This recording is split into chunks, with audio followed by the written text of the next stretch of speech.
बोलिए श्री कृष्ण भगवान की जय हो। महाभारतनी आद्य पर्वनी कथा सांभळनार सर्वे श्रोताजनोने मारा शंकरपुरीना ओम नमो नारायण। जय श्री कृष्ण।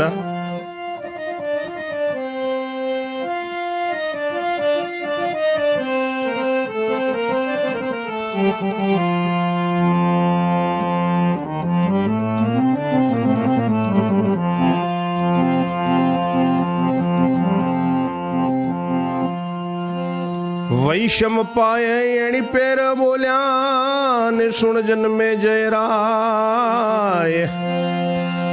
विस्तारी तुझने संभळावूं आयादी परव महिमाए। मृगिया रमवा पांडु राजा अश्व बेसी गयो वन। जाता जाता जाय छे त्या केवुं थयुं विघन।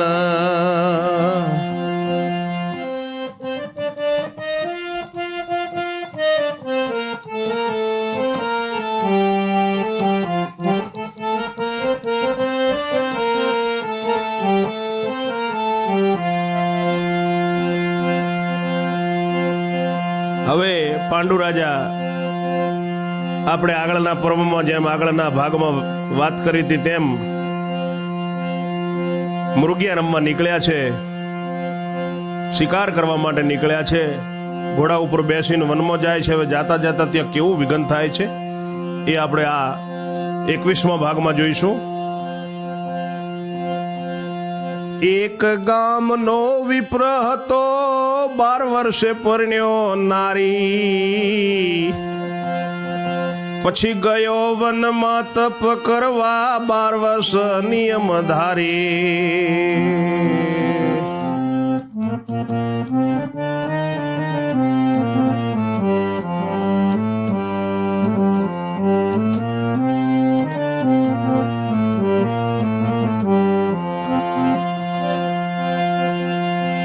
એને 8-10 વર્ષ થયા તબ તેની નારી જે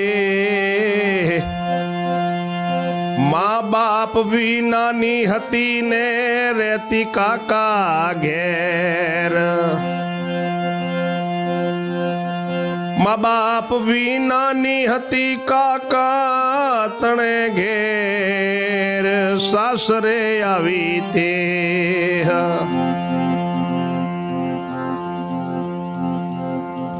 पुत्र विना शू करे रे वहू ने सासू ये मरड्यू मुख। आवी तेथी घेर राखवी पड़ी पण देवारे मोड्यू दुख। नित्य मोकले लाकड़ा रे वीणवा ये बळावन जाय। स्वामी गयो छे तप करवाने तेथी दुख बहु थाय।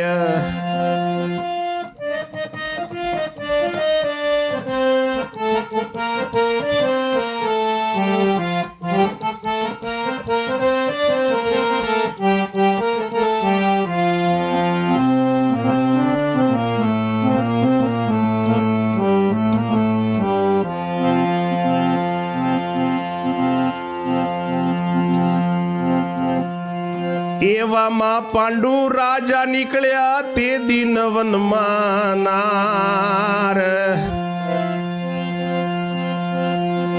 કાષ્ટવીને એવે તપ કરીને ઘેર આવે ભરથાર। હવે આપણે વાત કરીએ છીએ કે પાંડુ રાજા જતા હતા એ વનની અંદર। ત્યાં આજુબાજુમાં કોઈ ગામ હશે, ત્યાં એક બ્રાહ્મણ દેવતા રહેતા હતા, વિપ્ર બ્રાહ્મણ રહેતા હતા।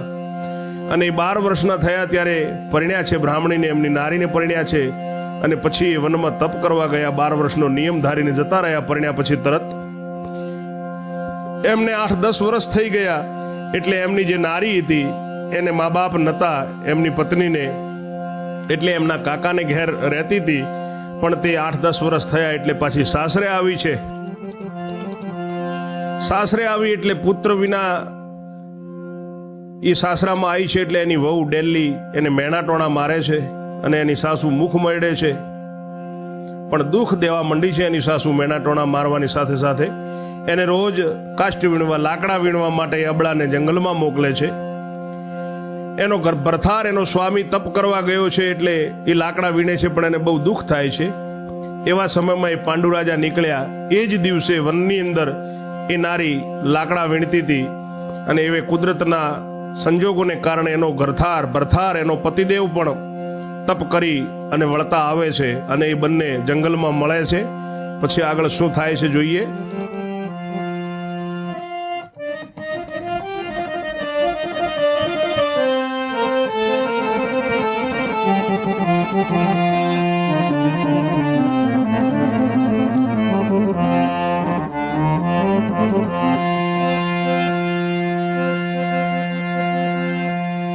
એ નર નારી થઈ ગયા ભેગા, બ્રાહ્મણીએ ગ્રયો હાથ.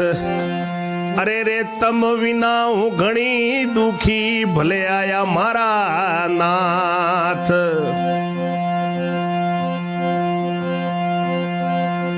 બ્રાહ્મણ કહે ચાલો ઘેર જઈએ, બ્રાહ્મણી વદી વચન. ઋતુ આપો તો આવન વિશે, પછી જાશું ભુવન.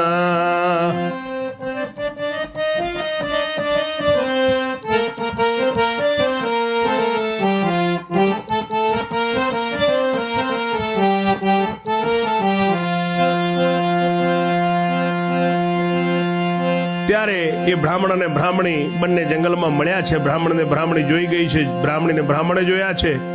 બંને ખૂબ હરખથી મળ્યા છે. બ્રાહ્મણ કહે કે ચાલો હવે ઘરે જઈએ.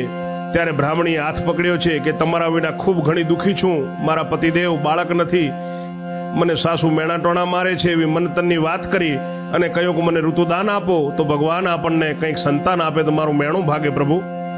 કારણ કે તમે ઘરે ગયા પછી ફરીથી પાછા તપ કરવા જો તમારું શું નક્કી. એમ બ્રાહ્મણી બ્રાહ્મણને કહે છે. બ્રાહ્મણ કહે સાંભળ નારી, નહીં રે મનુષ્યનો ધર્મ. ધોળે દિવસે ક્રીડા કરવી, પશુ પક્ષીનું આક્રમ. બ્રાહ્મણી કહે અઠ ન મૂકું ઓ મારા રે નાથ. તવ બ્રાહ્મણે તુમડી મોથી જળ લીધું છે હાથ.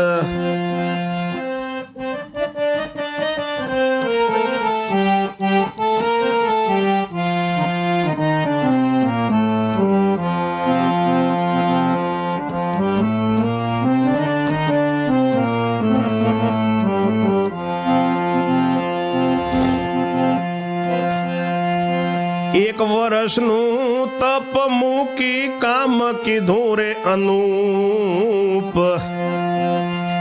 બ્રાહ્મણ બ્રાહ્મણી બેઉ જણાએ ત્યાં ધારણ કર્યું મૃગ રૂપ. બ્રાહ્મણ બ્રાહ્મણીને કહે છે કે હે નારી, મારી પત્ની તું સાંભળ કે મનુષ્યનો ધર્મ નથી ધોળે દિવસે ક્રીડા કરવી, ધોળે દિવસે સંભોગ કરવો એ મનુષ્યનો ધર્મ નથી, એ પશુ પક્ષીનું કામ છે, માટે તું હઠ મૂકી દે. બ્રાહ્મણી કહે છે કે હઠ નહીં મૂકું મારા નાથ. ત્યારે બ્રાહ્મણે તુંબડીમાંથી જળ લીધું છે અને ભગવાન ભોળાનાથ મહાદેવ શિવ શંભુને યાદ કરી અને એને 1 વર્ષનું તપ મૂકી અને ત્યાં જળ છોટક્યું છે અને પ્રભુને કહ્યું છે કે હે પ્રભુ, જો હું તમારું ભજન કર્યું હોય તો તમે મને અને મારી પત્નીને મૃગનું રૂપ થોડી વાર માટે ધારણ કરવા દો. એમ કરી અને જળ નાખ્યું છે.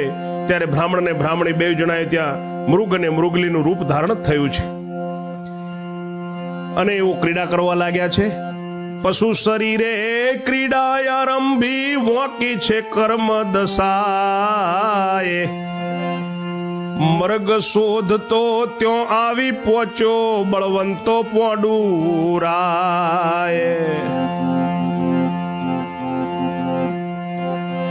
એ પશુ સ્વરૂપે ક્રીડા આરંભી, વોકી છે કર્મ દશાએ. મૃગલો શોધતો ત્યો આવી પહોંચ્યો, બળવંત પોંડુરા. એટલામાં મૃગ શોધતા શોધતા શિકાર કરવો છે એટલે પોંડુ રાજા પણ ત્યાં આવી પહોંચ્યો છે. પોંડુ રાજાએ મૃગલીને દૂરથી દીઠા જ્યારે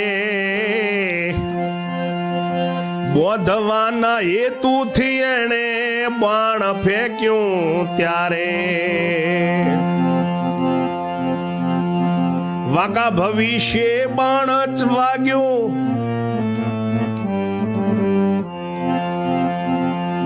વાકા ભવિષ્ય બાણ ચાલ્યું વાગ્યું મૃગને અંગ ઉછળીને હેઠે પડ્યો ને દેહ જ થયો ભંગ.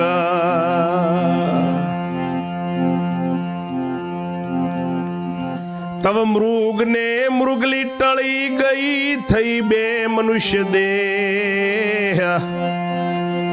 પાંડુ રાજાએ લગભગ જાતા દ્રષ્ટિએ દીઠા તે. ત્યારે પાંડુ રાજાએ મૃગ સમજી અને એમને બાંધવા માટે બાણ નાખ્યું છે. બાણ ફેંક્યું ત્યારે કુદરતી સંજોગોના કારણે એ બાણ મૃગલાને વાગ્યું છે અને જેવો વાગ્યો એવો એનો દેહ ભંગ થયો. એને શરીર છોડી મૂક્યું અને તરત એ મૃગમાંથી બંને મૃગ અને મૃગલી મનુષ્ય દેહ થયા છે. પાંડુ રાજા ત્યાં પહોંચ્યા એટલે એમને જોયા છે. પૂર્ણએ પસ્તાવા લાગ્યો આ શું થયું યો બાપ. એટલે બ્રાહ્મણી કંથકને બેસી કર્યો રે વિલાપ.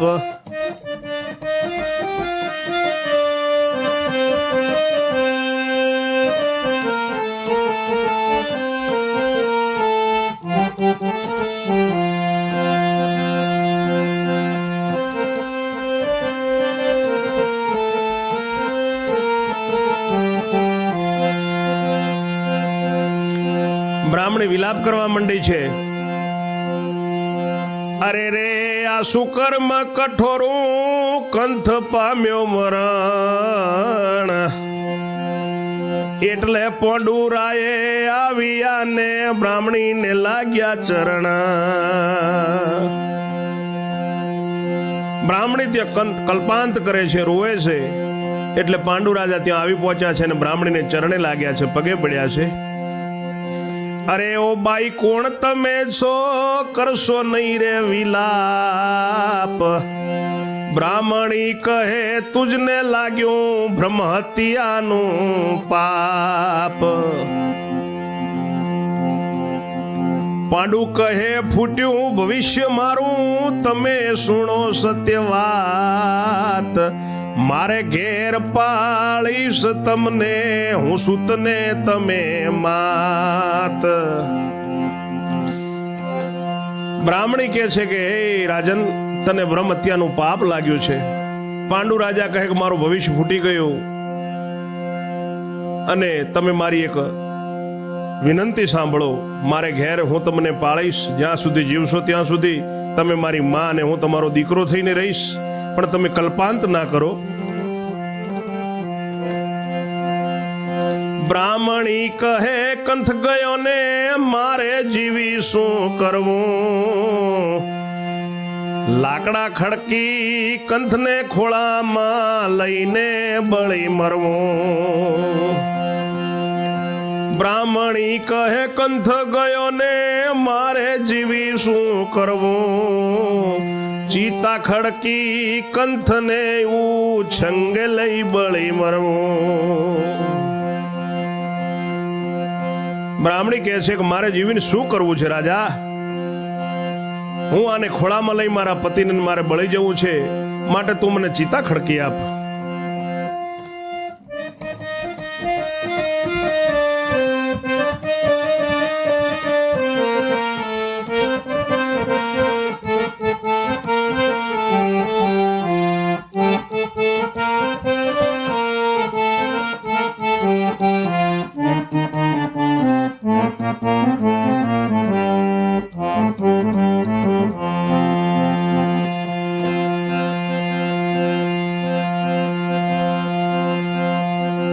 માટે રાજા ચિતા ખડકે તેને તારું ભલું થાય. તવ પાંડુરાએ કાષ્ટ લાયો ખડકી મોટી રે ચિતાય. બ્રાહ્મણી બેઠી સબ લઈને બોલ્યો પાંડુરાય, માતા મુજને શ્રાપ દો કઈ તો પાપ ઓછું થાય. પાંડુ રાજા લાકડા લાયા છે, મોટી ચિતા ખડકી છે બ્રાહ્મણીના કહેવાથી, અને બ્રાહ્મણી એમના પતિદેવને સબ ખોળામાં લઈ અને ચિતા ઉપર બેઠા છે. ત્યારે પાંડુ રાજા કહે છે કે હે માં, મને બ્રહ્મત્યા લાગી છે, એ કંઈક કરતા ઓછી થાય માટે તમે મને શ્રાપ આપો માતા.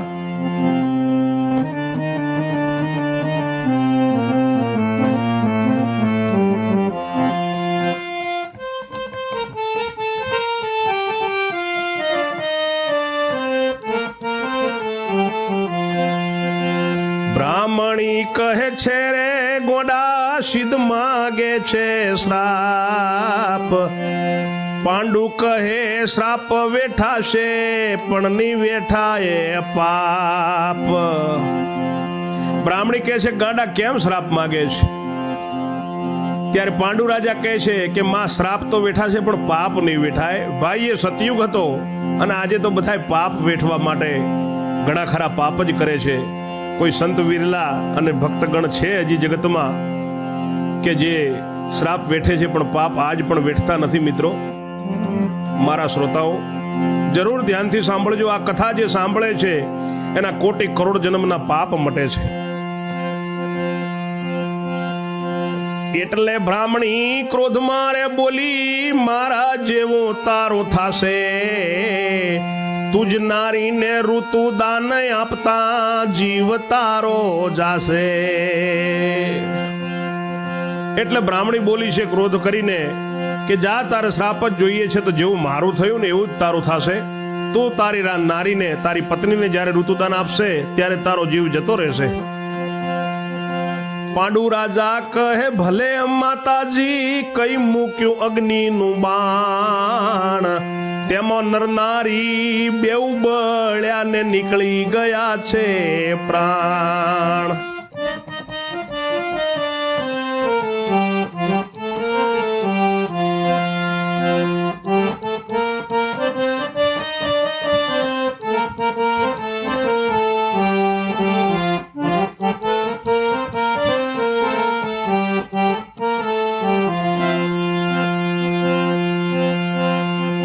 પછી પાંડુરાએ ઘેર આવ્યો સકળ દેશનો ભૂપ.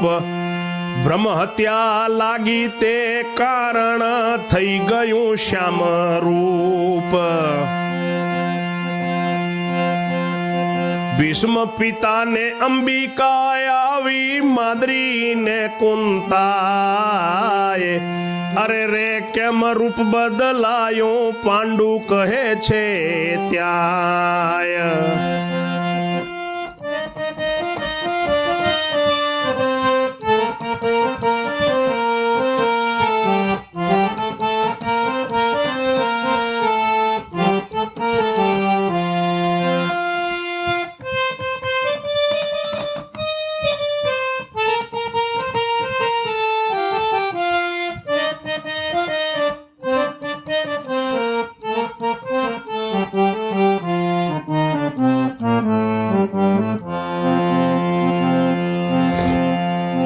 ત્યારે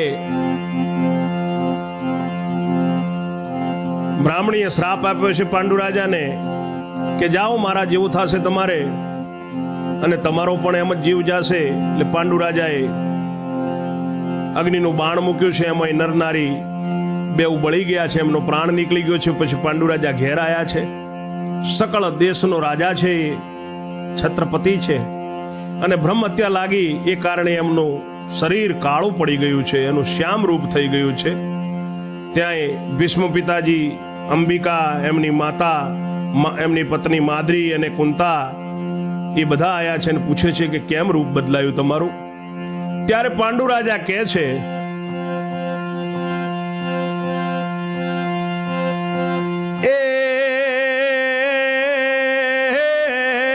મૃગિયા રમવા વનમાં ગયો તો ભવિષ્ય રેખા મારી જાગી. વાકો દિવસે આજનો રે મારો ને બ્રહ્મ હત્યા મને લાગી. તવ ત્યાં ભીષ્મે બ્રાહ્મણ તેડાવ્યા પ્રશ્ન પૂછો ધરી પ્રેમ. અચાનક હત્યા લાગી તે થાય નિવારણ કેમ. પાંડુ રાજા કહે છે કે હે માં, હે મારી પત્નીઓ, હે દાદા ભીષ્મ, મારો વાંકો દિવસ હતો આજે. મારી ભવિષ્ય ખરાબ હશે. આજનો દિવસ મારા માટે ગોજારો હશે એટલે હું વનમાં મૃગલા રમવા ગયો તો, શિકાર રમવા ગયો તો, ત્યાં મને બ્રહ્મત્યા લાગી છે એટલે મારી આ દશા થઈ છે. ત્યારે ભીષ્મ પિતાએ બ્રાહ્મણો તેડાયા છે અને બ્રાહ્મણોને પ્રશ્ન કર્યો છે કે હે બ્રહ્મ દેવતા, આ અચાનક જે બ્રહ્મત્યા લાગી છે એનો નિવારણનો કંઈક ઉપાય બતાવો. ત્યારે બ્રાહ્મણ દેવતા કહે છે, બ્રાહ્મણ કહે 13 વર્ષ લગી તીર્થ તીર્થે ફરે. વિધિ પ્રમાણે દાન આપે તો પાતક નિસ્તરે. બ્રાહ્મણ દેવતા કહે છે કે હે ભીષ્મ પિતા, રાજન, જો પાંડુ રાજા 13 વર્ષ લગી તીર્થે તીર્થે યાત્રાઓ કરે અને ત્યાં દાન દક્ષિણાઓ આપે તો એમનું આ પાપ જાય. પાંડુ સાંભળી ખુશી થયો, મુકાય મારું પાપ. વળી દાદા મુજને થયો બ્રાહ્મણી કેરો શ્રાપ.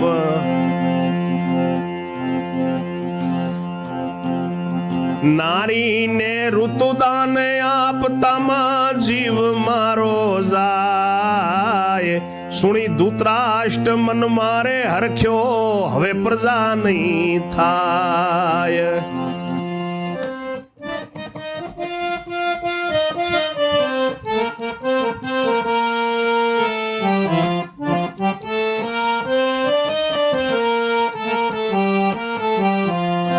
ત્યારે ધૂતરાષ્ટ્ર પાંડુ રાજા જે ભીષ્મને વાત કરે છે સાંભળીને ધૂતરાષ્ટ્ર રખાય છે.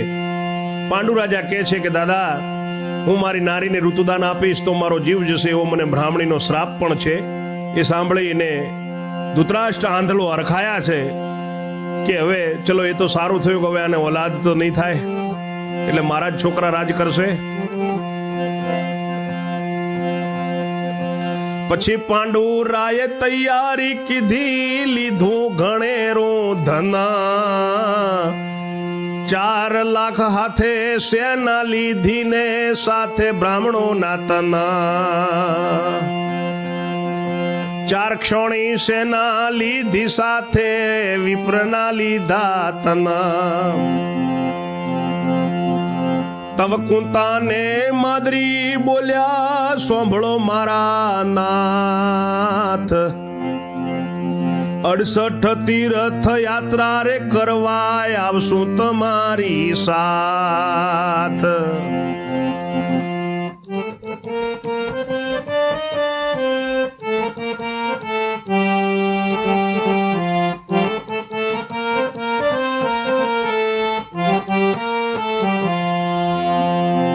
ત્યારે પાંડુ રાજાએ તૈયારી કરી છે, સાથે 4 લાખ સેના લીધી છે, બ્રાહ્મણો લીધા છે અને એમને યાત્રાની તૈયારી કરી છે. ત્યારે કુંતા અને માદ્રી એમની પત્નીઓ બોલી છે કે હે મારા નાથ, 68 તીર્થ કરવા અમે પણ તમારી સાથે આવશું. પાંડુ કહે નહીં કામ નારીનું મુજ મન વિહવળ થાય. શ્રાપ મને છે બ્રાહ્મણીનો જીવ મારો જાય. કુંતા માદરી એમ બોલ્યા, નથી જીવ અમારા એવા. સંસારનું સુખ જોઈતું નથી ને કરશું તમારી સેવા.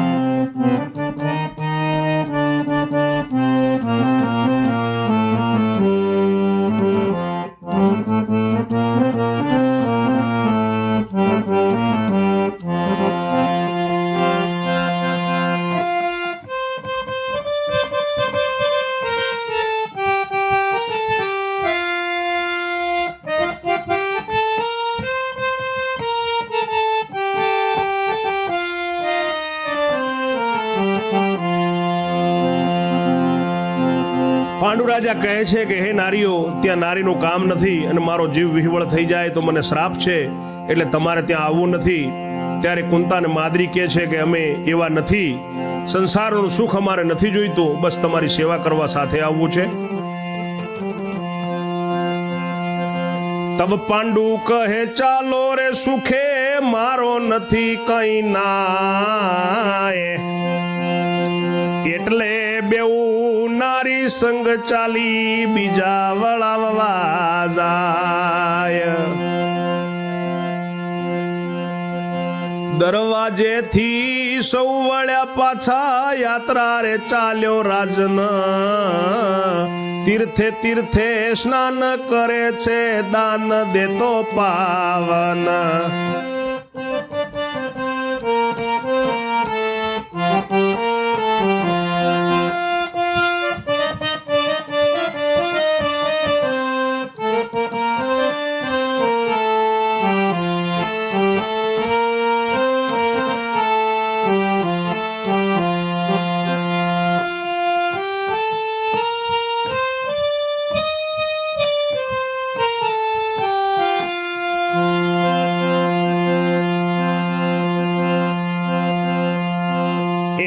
કરતા છમાસર વિત્યા, તેવે સમય શું થાય.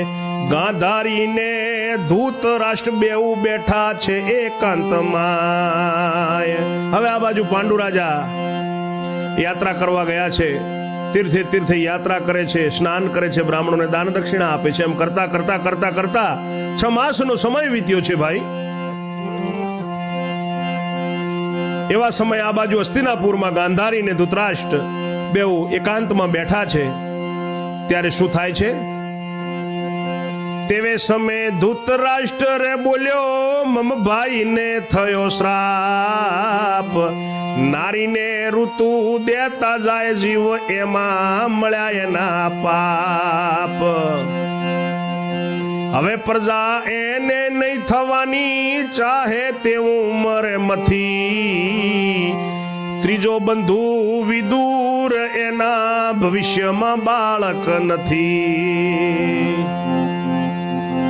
એવામાં થાય પુત્ર આપણે, તો સરે સૌ કાજ.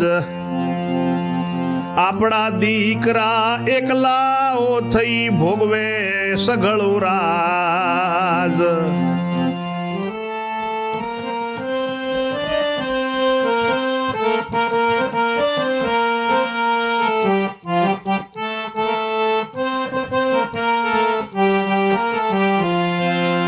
ત્યારે એકાંતમાં ધૃતરાષ્ટ્ર બોલ્યો છે કે મારા ભાઈને શ્રાપ લાગ્યો છે, અને એની નારીને જો ઋતુદાન આપશે તો એમાં એને પાપ મળ્યું છે, એટલે એ મરી જશે. હવે એને પ્રજા નથી થવાની. એ ગમે એટલો મથે, ગમે એટલો યાત્રાએ જાય. અને મારો ત્રીજો જે ભાઈ છે વિદુર, એના ભવિષ્યમાં તો બાળક નથી. એટલે આપણે જે પુત્ર થશે, એટલે ભગવાન આપણા માટે સારું શુભ કર્યું છે, એટલે બધા આપણા દીકરાઓ જ હવે એકલું રાજ્ય ભોગવશે. એમ આંધળો એ ગાંધારીને કહે છે ધૃતરાષ્ટ્ર. તવ ગાંધારી એમ બોલી, સોંભળો રે મારા નાથ. જોઈએ ટેટલા દીકરા, કહું મૂળ મોડીને વાત. તવ ગાંધારી એમ બોલી, સોંભળો રે મારા નાથ. જોઈએ એટલા આપું દીકરા, કહું મૂળ મોડી વાત. ત્યારે ગાંધારી કહે છે કે મારા નાથ સાંભળો, તમને જોઈએ એટલા દીકરા આપું. હું તમને વાર્ત કહું મૂળ. તમને પરણવા કારણે દોષ મૂકવા ગઈ યાત્રાએ. સૌ તીર્થ ફરીને વળ્યા પાછા, ગયા કોતલપુરમાં. ત્યાં મારી દેરાણી કુંતાજીને હું તો છેતરીને આવી. એની વતી દુર્વાસા જોડેથી 100 પુત્રનો મંત્ર લાવી. ગાંધારી કહે છે કે તમને પરણવા કારણે મને જે દોષ લાગ્યો તો એ દોષ મૂકવા હું યાત્રાએ ગઈ હતી. ત્યારે કુંતલપુર નગરમાં ગઈ હતી, અને ત્યાં મારી દેરાણી જે હાલની છે કુંતાજી, એને મેં છેતરી હતી. અને એના વતી દુર્વાસા મુનિ જોડેથી હું 100 પુત્રનો મંત્ર લાવી છું. તે પછી એ ગઈ દુર્વાસા પાસે મંત્ર લઈ આવી 5. તેથી એને 5 પુત્ર થવાના, એટલી છે એક ખાંચ. મારા આયા પછી એ પણ ગઈ હતી દુર્વાસા જોડે, મને થોડી થોડી ભણક લાગી છે, ખબર છે, અને એ પણ 5 પુત્રનો મંત્ર લઈ આવી છે. એટલે એને 5 પુત્ર થવાના છે, એનો મને તકલીફ છે, એની મને ખાંચ છે.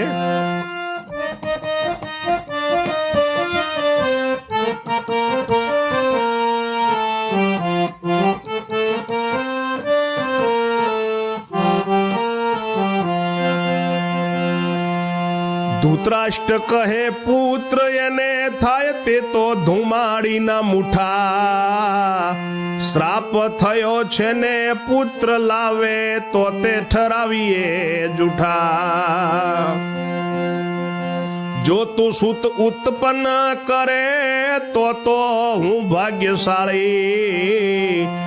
એટલે મંત્ર આરાધન મોડ્યું ગાંધાર રાજાની બાળી. ધૃતરાષ્ટ્ર કહે છે કે હવે જો એને પાંડુને જો પુત્ર થાય ને તો એ તો જેમ ધુવાડો જતો રહે ને એમ હું એમને એ વાતને જ કાઢી મૂકીશ. કારણ કે એને શ્રાપ થયો છે, એટલે જો પુત્ર લાવે તો એને જૂઠા પાડશું આપણે.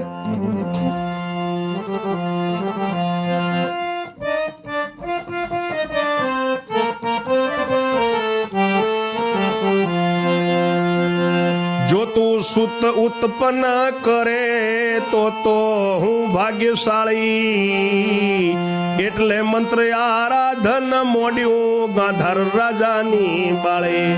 એટલે વાત કરતા કરતા ધૃતરાષ્ટ્રે કહ્યું, એટલે ગાંધારીએ ગાંધાર રાજાની કુંવરી અને ધૃતરાષ્ટ્રની નારી છે એને મંત્રનું આરાધન કરવા માંડ્યું છે. ઋષિ દુર્વાસાએ આપેલા જે મંત્ર છે એ મંત્રનો આરાધ કરે છે.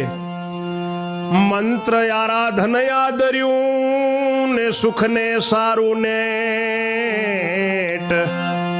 વલ્લભ વદે ગાંધારીને ગર્ભ રહ્યો તવ પેટ. હવે ગાંધારી મંત્રનું આરાધન કર્યું છે એટલે ગાંધારીને પેટે ગર્ભ રહે છે. હવે મારી વાણીને હું આજે વિરામ આપીશ. આપણે આગળ 22મા ભાગમાં જોઈશું.